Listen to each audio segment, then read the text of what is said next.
Labdien! Mani sauc Aleksa. Mani sauc Līza. Un mēs esam Latvijas Universitātes komunikācijas zinātnes studentes. Šo podkāstu mēs taisam savu kursu mediju pratības ietveros, lai sabiedrībai dotu padziļinātu iespaidu, kas vispār ir mediju pratība un kā cilvēkiem apieties sociālajos medijos. Šajā podkāstā mēs runāsim par mediju pratības būtību, kas tā ir, kas to ietver, par sociālo mediju algoritmiem, sponsorēto ierakstu, mikromērķēšanu un viltus ziņu, dezinformācijas un misinformācijas atšķirībām un kā uz tām neuzķerties. Pirms šī podkāsta mēs arī izveidojām aptauju, lai uzzinātu, kāda ir sabiedrības interese par mediju pratību, vai viņi zina, ko tā nozīmē, vai atpazīst viltus informāciju, dezinformāciju un misinformāciju, un kā arī atvēlējām jautājumu atvērtam jautājumam, beigās, ko mēs arī mēģināsim atbildēt šī podkāsta laikā vai arī pēc podkāsta. Tātad pirmā tēma, par ko mēs šodien runāsim, ir mediju pratība. Mediju pratība kopumā tiek skaidrot kā iedzīvotāju prasme piekļūt, analizēt un radīt informāciju ar kādu konkrētu mērķi. Mediju pratība kā tāda ir cilvēku prasme praktiski lietot medijus, kritiski izvērtēt un analizēt tās informāciju, izprast informācijas vēstījumu, izprast pašus medijus un tā sabiedrības, kā tā sabiedrība miedarbojas, apzināties mediju nozīmi un radīt mediju saturu pašiem. Mediju pratībai īstenībā ir ļoti daudz temati. Tas ietver naidrunu, ziņu pratību, zem kuras paiet informācijas avotu saprašana kanāla, ziņu rakstīšana, interneta un digitālā drošība, kā arī datu aizsardzība un privātums, kā mums visiem zinātie cookies, kas īstenībā nav cepumi, audio, tāda podkāstu radio ieraksti, kā viņas mūsu podkāsts, un mediju pratība un informāciju pratība, tāda kvalitatīva informācija, dezinformācija, propaganda, viltusziņas, sociālajie mediji. Un tātad arī mūsu podkāstu ietvaros veidotajā anketā mēs uzdevām 2 jautājumus. Pirmais jautājums bija, cik jūsuprāt ir svarīga mediju pratība, ar atbildēm no nav svarīga līdz ļoti svarīgam. Ir prieks redzēt, ka lielākā daļa cilvēku ir atbildējuši, ka mediju pratība kā tāda ir svarīga un ļoti svarīga, kas dod cerību nākotnē uz drošāku mediju vidi, kurā visi apzinās, kas notiek apkārt un kā pareizi vispār izprast pašus medijus un tajā kā orientēties informācijā vispār. Kā orientēties informācijā. Un otrs jautājums bija, kuru mēs uzdevām mūsu anketas ietvaros, bija, vai esat vispār interesējušies par mediju pratību pirms šīs anketas, un viedokļi ir daļēji. Ir cilvēks atbildējuši jā, ir cilvēks atbildējuši nē, ir arī daļēji. Tāpēc... Jā, un manuprāt, ka izsaka šo vārdu mediju pratība, ļoti daudziem nav saprašana par kas tas ir, un ja varbūt paskaidrotu vairāk, ko mediju pratība tieši iekļauj, tad atbildes varētu būt savādākas un slēgties vairāk uz to. Jā. Jā, tieši tā.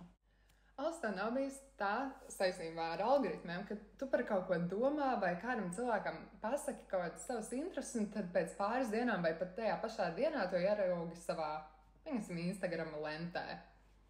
Jā, kad tu tā sāc runāt, man tā ir bijis. Es runāju ar mammu par Madara Cosmetics Factory Sale, un es savā interneta pārlūku programmā uzmeklēju šo Factory Sale un iepirkos Madara Cosmetics. Un pēc pāris dienām es redzēju, kad manā Instagram lentā bija sponsorētie ieraksti no Madara Cosmetics par šo Factory Sale, bet es ne Instagramā, ne arī Facebookā nebiju šo meklējusi, tikai savā internetu pārlūku programmā. Tāpēc, jā, man tā ir noticies. Vai tev ir tā noticies?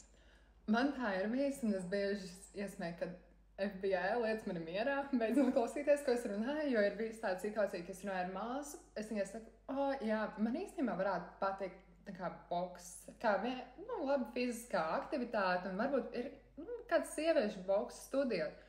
Un es pat īsti neatceros, vai es to ieguglēju, vai par to interesējos, bet pēc pāris dienām man arī Instagramā izmet sponsorēto postu, ka ir tāda studija Latvijā, un man bija tāds, kā tas tika tā tieši mērķēts uz mani, kā viņi atrada mani cilvēku, kas ir interesējies par tik tādu precīzu lietu.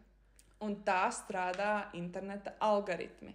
Interneta algoritmi īstenībā nosaka, ar ko mēs runājam, tātad izveido šīs interneta komunas, ko mēs pērkam ar šiem sponsorētajiem ierakstiem, vai arī, ka mēs veicam kādu pasūtījumu internetā, tad tie ieteikumi, ko veido šī mājaslapa, tie arī ir piemeklēti izmantojot algoritmu. Arī Google Maps izmanto algoritmus, lai noteiktu, kā mēs ejam uz kādu konkrētu vietu, tātad nosaka to, ko mēs redzam pa ceļam, kādas vietas, piemēram, kādas kafejnīcas. Un arī cilvēkiem, kas nodarbojas finanšu jomā, algoritmi ietekmē tātad akcijas vai arī šo akciju tirgu. Tātad mūsu izveidotajā anketā arī bija uzdots jautājums, vai jums ir izpratne par to, kā strādā algoritmi. Lielākā daļa respondentu ir atbildējuši jā. Un cilvēki saprot un apzinās, kā tiek veidots, piemēram, TikTok platformas For You page, Instagram Reels un arī kā tiek veidot sponsorētie posti. Principā visi sociālajie mēdīji darbojas uz vienas šī algoritmu bāzes, tātad skatās to, cik ilgi jūs pavadījuši skatoties šo ierakstu, vai kādiem ierakstiem jūs liekat šo sirsniņu, vai jūs rakstat komentārus, un vai jūs ar viņiem dalāties draugiem, kas ir iemesls, kāpēc varbūt, ja jūs aizsūtat TikTokā savam draugam video ar viņa horoskopu zīmi, kāpēc jums visa šī jūsu lenta būs pilna ar savu draugu zodiaka zīmi, nevis ar savējo. Tātad, turpinot sarunu par algoritmiem, lielisks piemērs ir Meta kompānija, kurai pieder Facebook un Instagram, kurā lielāko daļu laika jūs redzat sponsorētus ierakstus, kas tiek saukta par mikromērķēšanu. Mikromērķēšana ir mārketinga stratēģija, kurā tiek izmantoti patērētāju dati un demogrāfiskie rādītāji, lai noteiktu konkrētās personas vai nelielu līdzīgi domājošo personu grupu intereses un attiecīgi ietekmētu viņu domas un rīcību. Kam šī mikromērķēšana vispār ir domāta? To izmanto politiskajās kampaņās, lai sasniegtu kādas pilsētas iedzīvotājus vai konkrētu vecumu grupu politiskās partijas ar saviem kampaņas plakātiem vai ziņām. Tad ir sociālo mēdīju publikāciju izplatīšana vai arī biznesa ideju izplatīšana, ka viņi var noteikt speciālus cilvēkus, kuriem šis produkts vai idejas, ko viņi publisko, varētu interesēt. Arī ir mobilās aplikācijas un spēles. Tad skatās, kādas aplikācijas jūs iepriekš ielādējuši vai kādas spēles jūs spēlējat telefonos. Tad arī visur rādīsies šie sponsorētie ieraksti ar līdzīgām spēlēm vai aplikācijām, kā arī, ja ir ceļotāji, tad arī, piemēram, Booking.com, ja tu esi interesējies par ceļojumu uz Romu, tad visticamāk tev arī piedāvās ceļojumu uz Parīzi.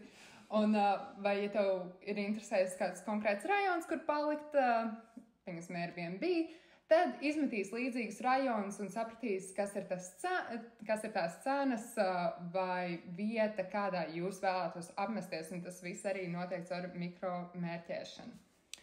Tātad mēs paši stulītām izmēģināsim mikromērķēšanu, kas ir tieši vērstas uz mums. Es ieejot savā Instagram kontā, pirmā reklāma, ko es redzu, ir no Pozitīvus festivāla profila. Pozitīvus festivāls reklamē savu festivālu, kas norisināsies Rīgā šovasar. Un, ja es uzspiežu uz 3 punkti, kas ir ieraksta augšējā labajā stūrī, es redzēšu, kāpēc tiek rādīts man šis sponsorētais ieraksts. Tad es redzu, kāpēc tieši šis profils reklamē man šo reklāmu. Es redzu, ka Pozitīvus meklē cilvēkus, kuri ir ieinteresēti izklaidēs un līdzīgos pasākumos, kuriem ir uzlikts vecums 18 un vecāki, un kuru primārā lokācija ir Latvija. Kā arī es varu redzēt, kā tieši šis ieraksts nonāca līdz manim. Tas ir tāpēc, ka es esmu ieinteresēta ierakstos un stāstos un lapās, kas ir saistīti ar izklaidi, apģērbu un restorāniem. un tāpēc šī reklāma tieši tika vērsta uz mani. Es ejot savā Facebook lentā, uzreiz redzu klubs Teritorija ierakstu sponsorēto, un kāpēc es viņu redzu, jo klubs Teritorija meklē cilvēks, kas ir miedarbojušies ar reklāmām saistībā ar mākslu, festivāliem, veselību, labsajūtu un pasākumiem, kā arī mūziku, naktdzīvi un mūzikas audio. Kā arī ir interesanti tas, ka man tur parāda, ka viņi meklē caur draugiem, tātad man parāda, ka man draugs ir kādreiz miedarbojies ar līdzīgu publikāciju Facebookā, kas ir tas, kāpēc viņi man izvēlas. Bet kāpēc es esmu tieši redzams, ir tāpēc, ka es esmu interesējusies par nakts klubiem, vai arī kluba kultūru, ka mans vecums ir no 22 līdz 46, kas ir ļoti specifiski, kāpēc lai 47 gadnieks nevarētu iet uz klubu. Un tas, ka mana primārā atrašanās vieta ir Rīga. Tātad šis ir, kā viņi atlasa tos cilvēkus. Es zinu stāstu, kurš šis ir nostrādājis. Man ir krekls virsū, kurš ir ar personalizētu uzrakstu, kur es ieraudzīju kaut gan ar citu uzrakstu, bet es pārsūtīju savai draudzenei, tad draudzene arī rādījās vairākas publikācijas ar individualizēto kreklu dizainiem, un tad viņi izdomāja, šī ir laba Ziemassvētku dāvana Luīzei. Tā kā es varu teikt, ka tas nostrādāja kādā ziņā, ir nostrādājis uz mani, manu draudzeni, un jā, tāds ir arī viņa mērķis, es esmu tas, kas to iekrita. Tieši tā, es domāju, ka mēs visi tagad vai vēlāk noteikti iekritīsim un redzēsim šīs personalizētās reklāmas visur apkārt. Bet, manuprāt, tas pat nav slikti, jo tādā ziņā varbūt mēs atrodam ātrāk lietas, kas mūs saista, vai produktus, kas saista, bet, pieņemsim, ja tas tiek vērsts uz politiskajām kampaņām, tas, ja tiek mērķēta sabiedrība kaut kur dziļi laukos vai ar, es teiktu, ka ar vieniem cilvēkiem nav tāda īsti saprašana, kas ir mediju pratība vai kā analizēt informāciju, tad politiskās partijas šo var ļoti izmantot. Jā, tieši tā. Cilvēki parasti to iekrist, un kā jau mēs zinām, ko mēs redzam internetā, tā ir patiesība. Un, protams, ka nē. Tāda ir nostāsti, un tāpēc arī mēs aiziesim uz nākamo mūsu tēmu, jā, kas būs viltus ziņas, dezinformācija un misinformācija. Tātad tā kā mēs esam komunikācijas zinātnes studentes, mūsu kurs žurnālistika dezinformācijas laikmetā mums ļoti daudz māca par tieši viltus ziņām, dezinformāciju un misinformāciju. Tā kā mūsu aptaujā bija jautājums, vai jūs zināt atšķirības starp viltus ziņām, dezinformāciju un misinformāciju, uz šo jautājumu lielākā daļa atbildēja ar atbildi aptuveni. Un tāpēc ir skaidrs, ka cilvēki it kā saprot jēdzienus, bet tajā pašā laikā nevar īsti atšķirt to atšķirības, kā viņi viens no otras atšķirās. Jā, liek piebilst arī tas, ka nākamā atbilde bija jā, kas ir procentuāli arī liela. Bet man bija tas gods būt blakus cilvēkiem, kuriem es liku šo anketu pildīt. Un iesaistoties pēc tam sarunās par mediju pratību, bija skaidrs, gan es sapratu, gan viņi paši saprata to, ka, jā, ja jums pajautā, jūs zināt atšķirību viltus ziņas, misinformācija, dezinformācija, pirmā doma ir tāda, jā, zinu, ko tas nozīmē. Bet, jā, runājot dziļāk un dziļāk, tomēr bija tā saprašana, ka ne īsti tur ir tā mazā atšķirība, bet tomēr tā ir pietiekami būtiska, lai par to runātu. Tieši tā, un tāpēc mēs izskaidrosim, ko tieši nozīmē katrs no šiem jēdzieniem. Tātad viltus ziņas ir tas, ko jūs redzat virsrakstos ar pilnībā tādiem krāšņiem izteicieniem, pilnībā safabricētas ziņas, kurām nav ne krīpetiņa patiesības. Tas, man liekas, tas vairāk ir šajos sponsorētajos ierakstos, vai arī, jā, tādi tie klikšķu virsraksti, kuri piesaista cilvēku uzmanību un kuriem pilnībā nav nekādas vērtības, un tās ir vienkārši nepatiesas ziņas no gaisa izdomātas. Dezinformācija savukārt ir informācija, kas ir pārbaudāma. Viņa ir nepatiesa, bet to var pārbaudīt, Un šai informācijai nolūks ir maldināt lasītāju vai skatītāju. Ļoti labs piemērs ir karš Ukrainā un kā Krievijas pilsoņi tiek maldināti ar visu informāciju, kas saistās ar karu Ukrainā.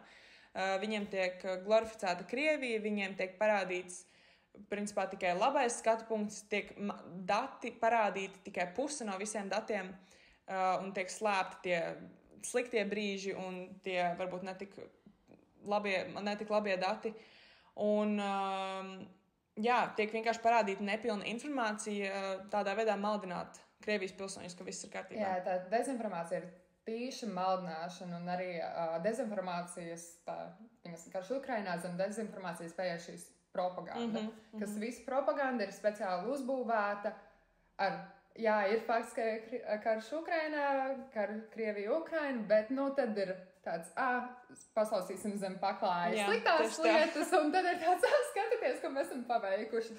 Tādā ziņā arī tiek izplatītā dezinformācija, un, manuprāt, dezinformācija ļoti jauc ar misinformāciju. Misinformācija ir publicēta un izplatīta nepatiesa informācija, bet ne ar iemeslu kaitēt, tātad ar labdomīgu, labvēlīgu iemeslu, kas ir, es nesen redzēju video, kur ir tāds, mēs visi smējamies par visiem cilvēkiem, kas tic visam, kas ir rakstīts Facebookā, bet tad mēs saprotam, ka mēs visi ticam to, ko mēs redzam TikTokā. Tas ir Generation Z lieta, jā?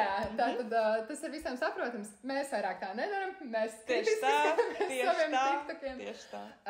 Bet tas ir kā piemērs misinformācijai ir tas, ka, pieņemsim, tas pats kāds pensionārs vai cilvēks, kurš nepievērš tik ļoti uzmanību mediju pratībai, ierauga kādu ziņu virsrakstu, liekas, tas ir baigi šokējoši un pārpublicē saviem draugiem, bet ar nolūku tā kā painformēt viņus, jūs zinājāt, uzmanieties no tā. Viņi nesaprata to, ka tā ir dezinformācija, bet ar labvēlīgu iemeslu, ar mērķi palīdzēt viņu pārpublicēt citiem. Tā ir ļoti liela atšķirība. Un, tāpēc arī par to ir jārunā, jo dezinformācija, tas ir mūsu sabiedrības lielākais krituma punkts. Ir vērts pieminēt, ka ar nolūku kaitēt arī tiek runāta naida runa. Jā. Un naida runa arī ir ar iemeslu tikai un vienīgi kaitēt kādam cilvēkam, kādai sabiedrības daļai, liek šķelt sabiedrību un likt vērst domāt pēc šī naida runas runātāja sajūtām un vēlmēm. Tāpēc ir arī tāda lieta kā fakts un jūtas un emocijas. Ja mēs skatāmies uz ziņu virsrakstiem, vai arī ir man gadījums ar Facebook, kad ir daudz ziņu, nepopulāri ziņu portāli raksta tādas krāšņas virsrakstus, es uzreiz saprotu, ka tas ir viedoklis, nevis fakts, jo fakts ir pierādāms, tā ir statistika, nav safabricēti dati. Viedoklis ir tas, kur mēs jūtam publicētāja emociju klātesamību. Un tas viens veids, kā atpazīt, varbūt nevis faktu no viedokļa, ir tas, ka mēs skatāmies šiem īpašības vārdiem, kur ir, Latvijā ir izplaties kolosāls svaru nomešanas līdzeklis, vai jūs par to dzirdējis? Nē, tas nav fakts. Tas ir viedoklis. Un tad tas ir viens no veidiem, kā to atpazīt, un lai arī cik absurdi tas liktos, ļoti daudz cilvēku uz to uzķerās. Ir īpaši vai jaunāk gājumi cilvēki, vai tieši pretēji vecāk gājumi cilvēki, un tāpēc ir cilvēkam jāmāc atšķirt to faktu no viedokļa un saprast to, ka cilvēkiem, kas runā vai balsta savu viedokļu ļoti spēcīgi uz emocijām, tev nav vērts īstenībā klausīties, jo tās emocijas ir tās valdošās. Tieši tā. Un naida runa ir tas, ka naida runu, ja mēs redzam internetā, viņi ir noteikti jāreporto, jo naida runa, man liekas, izplatās tik ātri, tīpaši, ja viņi ir izplatīti kādā specifiskā komunā. Tieši tā, un arī naida runai ir šī te īpašība, ka naida runa tiek publicēta un tiek pārsūtīta visvairāk. Tāpēc, ka šai naida runai ir visvairāk patīkzīmes, visvairāk komentāri, visvairāk tiek ar viņu dalīties, un tāpēc cilvēki šo naida runu redz kā publikāciju, kur tiek publicēta visvairāk, un ar ko cilvēki Mija darbojas visvairāk. Tāpēc, ja jūs redzat šādu naidrunu, viņi noteikti ir jāreportē, lai tā netiek tālāk internetā. Nevis aizsūtam draugiem, jūs redzat, kas par naidu runu, bet īstenībā jūs tie, kuri miedarbojas ar šo publikāciju un pavadīt. Tieši tāpēc arī viņi tiek tik tālu. Tas tāpēc, kad cilvēki vienkārši grib tikai padalīties, tikai aizsūtīt draugiem. Ar to arī viņi tieši tā, jā. Tāpēc lūdzu reportējam. Kā mēs varam reportēt šīs naidrunas vai, pieņemsim, misinformāciju vai dezinformāciju, kādu ierakstu, ka jūs saprotat, ka kaut kas nav kārtībā. Sociālajā medijā Instagram, ieraugot šo postu, mēs uzspiežam labajā pusē uz atkal tiem 3 punktiņiem, un jūs redzat, ka ir tāds sarkana poga report ad. Mēs uzspiežam uz to, un Instagramā parādās vairāki varianti, kāpēc jūs tieši vēlaties reportēt šo postu, šo ierakstu. Viens no tiem ir, ka tā ir maldinoša informācija. Un uzspiežot to, jūs esat veiksmīgi jau reportējis ierakstu. Aplikācijā Facebook arī tie paši 3 punktiņi, arī uzreiz ar vienu no opcijām ir reportēt šo lietu, un tad arī tur ir vesels saraksts ar lietām, kuru starpā ir nepatiesa informācija vai arī naida runa. Un Facebookam ir vienīgā atšķirība tāda, ka paiet, piemēram, uzspiežot nepatiesu informāciju, turpat ir kategorijas, kā, piemēram, veselība, politika, sociālās problēmas vai kaut kas cits, tā var pat detalizēt, atšķirt šo informāciju. Un tas tiešām ir būtiski, jo arī es biju tas cilvēks, kurš iepriekš to nedarīja, bet tagad es saprotu. Tagad mēs zinām labāk, jā, mēs esam mainījušās. Tātad viens no mūsu anketas atvērtiem jautājumiem, kāds respondents bija uzdevis jautājumu, kā tieši atrast medijus, kuriem var uzticēties un kuros nav sastopama dezinformācija vai viltu ziņas. Un šādi uzticami mediji Latvijā mums ir Delfi un Rebaltika. Viņi ir certificēti Metas Fact Check programmā, viņi ir certificēti un viņu katrs ieraksts tiek pārbaudīts un ir patiesa. Jā, kā arī, ja mēs neņemam šos 2 ziņu portālus un mēs paši vēlamies pārbaudīt faktu par to, kas notiek Latvijā vai publikācijas, tad ir ļoti vērtīgas lietas. Ja mēs skatāmies politiskās kampaņas, tad, protams, vidu valsts amatpersonu deklarācija ir viena lieta, kur pārbaudīt informāciju par partiju dalībniekiem, kandidātiem. Ja kas vēl vēlas uzzināt par arī partijām, par partiju finansēm, ziedotājiem, visu to, vai dati nav safabricēti, var apstīties KNAB partiju finanšu datubāzē. Un tad vēl viens ļoti liels aspekts, uz ko, es jau iepriekš teicu, iekrīt jaunāki vecāki cilvēki. Pseidozinātni, tātad par visādām zālēm, maziskajiem uzturlīdzekļiem. Vienmēr es teikšu, ka arī jāpaskatās PVD uzturu bagātinātāju reģistrā, kā arī Latvijas zāļu aģentūrā, vai šis produkts ir, piemēram, pieejams Latvijā, vai viņš ir atļauts, kam patiešām viņš ir domāts, jo bieži vien, man liekas, produkts reklamē ar nepatiesu mērķi. Jā, tieši tā. Kā Ozempic, zāles pašlaik, kas zina, tas zina. Tieši tā. Bet, kā arī dažādas datus var pārbaudīt Latvijas Republikas centrālās statistikas pārvaldē. Tātad, ja ir veikti par kādu datu pārbaudu Latvijā, tad būtu vērtīgi apskatīties, vai šie dati ir publicēti pareizi vai nav. Ja ir ļoti skaista līkne, kas iet uz leju, piemēram, bezdarbības līmenis Latvijā, vai viņā nav izņemts ārā kāds gads, kur ir pēkšņi bezdarbības līmenis pieaudzis būtiski, un tas ir vienkārši apslēpts. Tāpēc principā arī ministrs kabinets, Saeima, uzņēmuma reģistrs, tas ir viss, kur mēs skatāmies tiešām uzticamu informāciju, un tur arī to visu var pārbaudīt. Tieši tā. Un, piemēram, ja jūs neesat pārliecināts par kādu attēlu, ko jūs esat redzējuši internetā, gan Latvijas kāds attēls, gan arī kāds ārzemju, jūs to varat pārbaudīt mājaslapā photoforensics.com. Un šo attēlu ielādējot Photoforensics, jūs varat redzēt, vai šo attēlu ir veikta kaut kāda manipulācija. Un tāpēc, ja jūs redzat kādu šaubīgu attēlu, piemēram, mēs varam pieminēt to pašu Keitas Middlestonas mātes dienas fotoattēls. Ļoti daudz cilvēku šaubījās par šo attēlu, par šo attēla patiesību, un ieliekot šo attēlu fotoforensiks, var redzēt, kā šī bilde tiešām tika, ar šo bildi tika manipulēts, un viņa nebija tik īsta, kā visiem likās. Jā, ne visiem likās, ka viņa ir īsta. Jā, un tātad, protams, visādi attēli tur arī, te jau iet klāt arī mazliet cits mediju pratības temats, kas ir AI, kas arī būtu slieta, tad arī šeit var noteikti atrast, ja AI ir bijis klāt šajā bildē, uzlabojas viņu vai kaut ko mainījis šajā bildē, kas, man liekas, varbūt arī jau mūsdienās nākotnē noteikti būs milzīga problēma. Jā, tieši tā. Tagad jau ir, es domāju, var teikt, ka ir problēma. Tā kā, ja jums ir šaubas, droši pirmkārt pārbaudiet, pirms jūs taisaties dalīties vai publicēt kaut ko tādu. Jā, un ja pat šīs visas tās faktu pārbaudas piemēri, ko mēs nosaucām, nav pieteikami, noteikti, izmantojot to pašu mātu Google, var atrast vietas, kur to pārbaudīt, saņemt visdažādāko informāciju, kā, piemēram, pat ievietojot attēlu, mēs varam atrast no kāda telefona šis attēls ir uzņemts. Kurā vietā šis fotos ir uzņemts. Jā, tā kā noteikti pieejam visai informācijai, ko mēs uzņemam ar kritisku aci. Un neticam visam, jo īstenībā informācija, ko mēs uzņemam, ir īpaši šokējoša informācija. Man liekas, ir tā ļoti viegli mēs to pieņemam. Tieši mēs uzņemam, mums liekas, mēs izlasām pirmos 3 vārdus, izskatās ok, mēs noticam.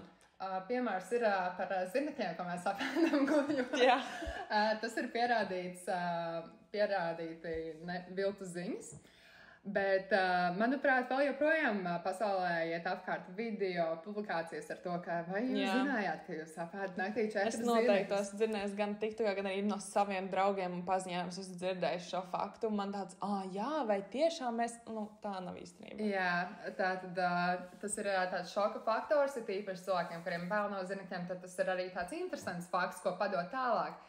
Bet neviens īsti nepaiņģisējās, kāds pētījums tika veikts, vai cilvēki tā kā tiešām sevi filmēja, skatoties, kā to zirneklis rāpo mutē.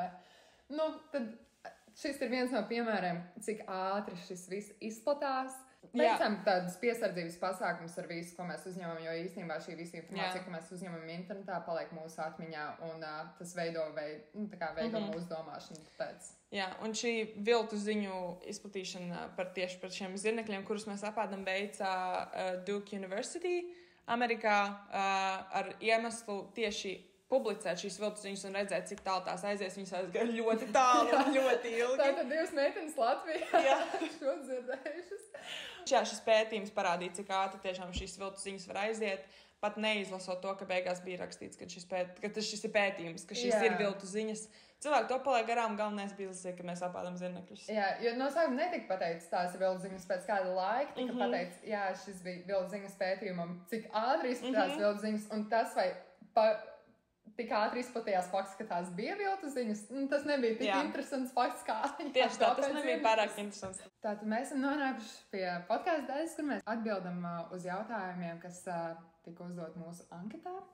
Un viens no šiem jautājumiem ir, kā mediji ietekmē cilvēku uzskats un ticību.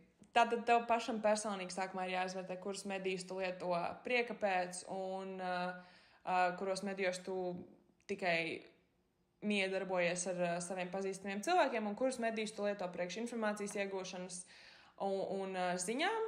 Un šajos sociālajos medijos, kuri ir sociālajie mediji iemesla dēļ, kuros tu tikai sazinies ar saviem tuvajiem cilvēkiem un nekādu informāciju tu tur neiegūsti. Jā, tātad vienmēr ir jāstāsta tas, ka ziņu portāli ir noslēgti arī ziņu portāli ar iemeslu, protams, ir bijuši arī gadījumi, kad ziņu portāli izplat nepatiesa informācija, bet ļoti ātri tas tiek apzināts un tiek publiskots publiskus atvainošanās vai konkrētai personai vai vispār lietotājiem par nepatiesas informācijas izplatīšanu. Tostarp sociālajā mēdī, piemēram, kā Twitter, Instagram, TikTok. Es varu teikt, no savas pieredzes, es veidoju savu TikToku, ko es lietoju visbiežāk. Es taisu speciāli savu algoritmu tikai tāpēc tādu, kas rādītu video, kas man interesētu izklaides ziņā, Un video, kas varbūt būs kādi politiskie video vai faktu video, es ar viņiem neiedarbojos. Nav nekāda miedarbība, lai man viņus nerādītu, jo ir tāds noteikums dzīvē, jo vairāk tu informāciju redzi, jo vairāk tu viņai sāks ticēt. Tāpēc, ja mēs sāksim iedarboties ar video, pieņemsim, par kādu konkrēto politisko skandālu, jo vairāk mums viņus sāks rādīt, jo vairāk dažāda informācija mums būs. Un, ja mēs iedarbosimies ar kādu viltus informāciju, tad mēs varam tikt ievilkt tajā burbulī. Un, jo vairāk mēs šos ierakstus redzēsim, lai gan no sākuma varbūt mums tāds, jā, es šim neticu, es pilnīgi pretējā pusē, manis neinteresē. Es tos ierakstus redzu, un tas maina manu domāšanu, jo vienā brīdī tu vari sākt aizdomāties, vai tas ieraksts tiek pasniegts no tādas puses, kas tev ir varbūt pievilcīgāk, un tad tu tā tiec pārvilināts tajā tumšajā pusē. Bet, ja pieņemsim aplikācijām vietnē TikTok, ja jūs redzat kādu video, kuru jūs nevēlaties redzēt, ja jūs, pieņemsim, izmantojat TikTok tikai prieka pēc izklaidēm, jokiem, ja jūs redzat kādu video, kur jūs tiešām nevēlaties redzēt, ir opcija uzspiest, ka jūs nevēlaties redzēt šādu tipu video vairāk. Un tādā veidā jūs arī manipulējat un, principā, veidojat paši savu algoritmu. Un jūs pasakat algoritmam, nē, es šo nevēlos redzēt, un viņi to ņem vērā. Jā, manuprāt, lai neietekmētu cilvēku uzskatus, šiem cilvēkiem ir pašiem jāveido savus algoritmus, nevis jāatļauj algoritmu veidot to, ko tu redzi. Nākamais jautājums mūsu anketā atvērtajos jautājumos bija kādas tehnikas un stratēģijas tiek lietotas, lai pievērstu manu uzmanību ierakstiem un ziņām. Tātad viena stratēģija ir ieraksti, kuri tiek veidoti ar košiem attēliem, košiem uzrakstiem, lieliem uzrakstiem, ar izteicieniem un ļoti daudz izsaukumzīmēm. Šī tehnika palīdz pievērst tavu uzmanību. Ja tu ej cauri savai laika joslai un redzi šo košo uzrakstu ar daudz izsaukumzīmēm un visādiem apsolījumiem tajā nosaukumā, tu noteikti uzspēdīsi un gribēs redzēt, par ko tur iet runa. Un šī ir stratēģija, kuru izmanto ļoti daudz sponsorētie ieraksti un kompānijas. Kā arī tā kā mēs esam šajā pašreizējā TikTok ērā, tad, ja pieņemsim, ir veidot ziņu virsraksts vai ieraksts, kas ir vairāk kā video materiāli, tad viņi noteikti būs tāda ātri ejoša informācijas plūsma. Nebūs garas sarunas par to, gari teksti, būs konkrēti ātri, lai nepazūd šī uzmanība, kas ar vien samazinās interneta sociālo mediju lietotājiem, jo mēs esam pieraduši ātri uzņemt informāciju, pat neiedziļinoties tai, tāpēc arī sociālajie tīkli un vispār mārketinga stratēģijas izmanto šo, ka viņi apzinās to, ka mēs nepievēršam uzmanību ļoti ilgu laiku. Un samazina šo informācijas daudzumu vai arī ātri veicina šo informācijas plūsmu savā ierakstā. Tātad liela daļa no mūsu jautājumiem arī bija par senioriem un bērniem, kā tiem vienkāršā un saprotamā veidā var pasniegt mediju pratību. Labs piemērs tieši senioriem ir mediju mācības, kuras norisinās visā Latvijā, bet šodien mēs uzzinājām, ka tieši Aizkoklē Aizkoks novadē ir notikušas šīs mācības, seminārs, kur sauc Saproti informāciju, un kurā piedalījās 20 seniori. Semināros tiek viegli pasniegts materiāli par mediju dezinformācijas taktikām un viltus ziņām, to veidiem un kā tās pārbaudīt. Šīs organizācijas vada Zemgales nevalstisko organizāciju centrs, un viņi sadarbojas ar citiem nevalstisko organizāciju centriem visā Latvijā, un finansiāli tās atbalsta kultūras ministrija. Jā, tas ir viens veids, kas ir ļoti labs iniciatīvs, jo, piemēram, šāds podkāsts, ko mēs veidojam, vai arī mūsu kursabiedri veido arī mācības vidusskolās, savās iepriekšējās skolās tieši šo vecumu grupu nesasniegtu, bet principā ar senioriem ir tas, ka viņiem ir šajā jomā ļoti liels svarīgs atbalsts no saviem ģimenes locekļiem. Jo lielā daļā ir īpaši tādās mazākās Latvijas pilsētās viņiem nav pieejas vai sapratne, kā lietot internetu pārlūku, kā pārbaudīt šos faktus. Tāpēc ģimenes locekļiem ir jāstāsta par to, ka varbūt viss, ko tu dzirdi radio, viss, ko tu dzirdi no saviem blakus kaimiņiem, varētu nebūt patiesība. Un kad, jo vecāki mēs kļūstam, jo stūrgalvīgāk mēs kļūstam un vairāk ticam tieši saviem uzskatiem, bet tas ir tas, ar ko mums ir darboties un uzlabot šo jomu. Un tā tad vēl viena vecuma grupa ir bērni. Un ar bērniem tas ir tā, grūti saprotams, kad bērni tiek iepazīstināti ar, pieņemsim, sociālajiem medijiem. Jo jaunāki viņi ir, jo mazāk attīstījušās ir viņu kritiskā domāšana. Tāpēc vecākiem, manuprāt, kad tiek ļaut bērnam pieeja būt sociālajos tīklos vai iegūt kādu informāciju, ir par šo jārunā. Lai gan tas ir neizbēgami, ka bērniem patīk šie krāšņie virsraksti, tas viss ir jāstāsta to, ka TikToks nav tas informācijas avots, no kam tu varētu uzticēties, un ka varbūt ir labāk pajautāt vecākiem, pirms tu stāsti saviem draugiem, kas arī ir maz ticams, ka viņi to darīs, bet tomēr, jo vairāk ģimenē par to runās, jo vairāk bērni to atcerēsies, un, lai gan arī, manuprāt, kad bērni pieaug, tad jau vairāk sāk saprast, sāk mācīties no saviem vecākiem, un tieši, man liekas, tas pusaudžu vecums ir tas, kas varētu sākt arī paši likt kaut ko internetā, tad ir arī svarīgi par to runāt, ko tu liec, kā tu liec un kāpēc tu liec ar kādu nodomu, un kā apieties ar šo iegūtu informāciju. Un, kā es teicu, mūsu kursbiedri darīja fantastisku lietu, gāju uz skolām runāt par šo tēmu, kā arī, manuprāt, jebkurā sociālo zinību stundā vajadzētu mācīt medīpratību, jo tomēr mēs visi zinām, cik viegli ir pajautāt ChatGPT informāciju, un cik tā ir patiesa, vai mēs to pārbaudam, nē. Tātad tas ir tas, kas būtu jāmāca bērniem. Bet ir arī svarīgi apzināties to, ka, ja jūsu bērniem ir sociālajie mediji, un, ja, pieņemsim, viņi jums seko, un viņi redz jūsu laikos, un ar ko jūs dalāties, ir svarīgi apzināties to, ka bērni redz, ar ko jūs dalāties, kādas lietas jums patīk, un viņi skatās no jums piemēru. Tāpēc, ja jūs aktīvi dalāties ar naidrunu, jūs miedarbojaties ar naidrunas ierakstiem vai ar dezinformāciju dalāties, ar misinformāciju, jums jāsaprot tas, ka jūsu bērni to redz, un viņi ņems piemēru. Bērni skatās, ko dara vecāki, un dara to pašu. Un arī, manuprāt, ir mūsdienās ļoti profesionāla profesija influenceri. Lai gan mēs abas neesam influenceri. Ak, nē. Bet tomēr, manuprāt, uzskats ir tāds, ka arī viņiem vajadzētu būt tiem, kas par to runā. Jo ļoti daudz bērni tiecas dzīvot kā šie influenceri, jo viņi tiek glorificēti. Un tādā ziņā, ja vairāk sabiedrībā slaveni cilvēki par to sāktu runāt, jo ātrāk tas kustētos uz priekšu, un es ļoti ceru, ka tas tā notiks, jo, kā jau mēs sakam, mēs dzīvojam dezinformācijas laikmetā, un jo ātrāk visi to sapratīs, jo ātrāk mēs visi sapratīsim, kā apieties ar visu iegūtu informāciju.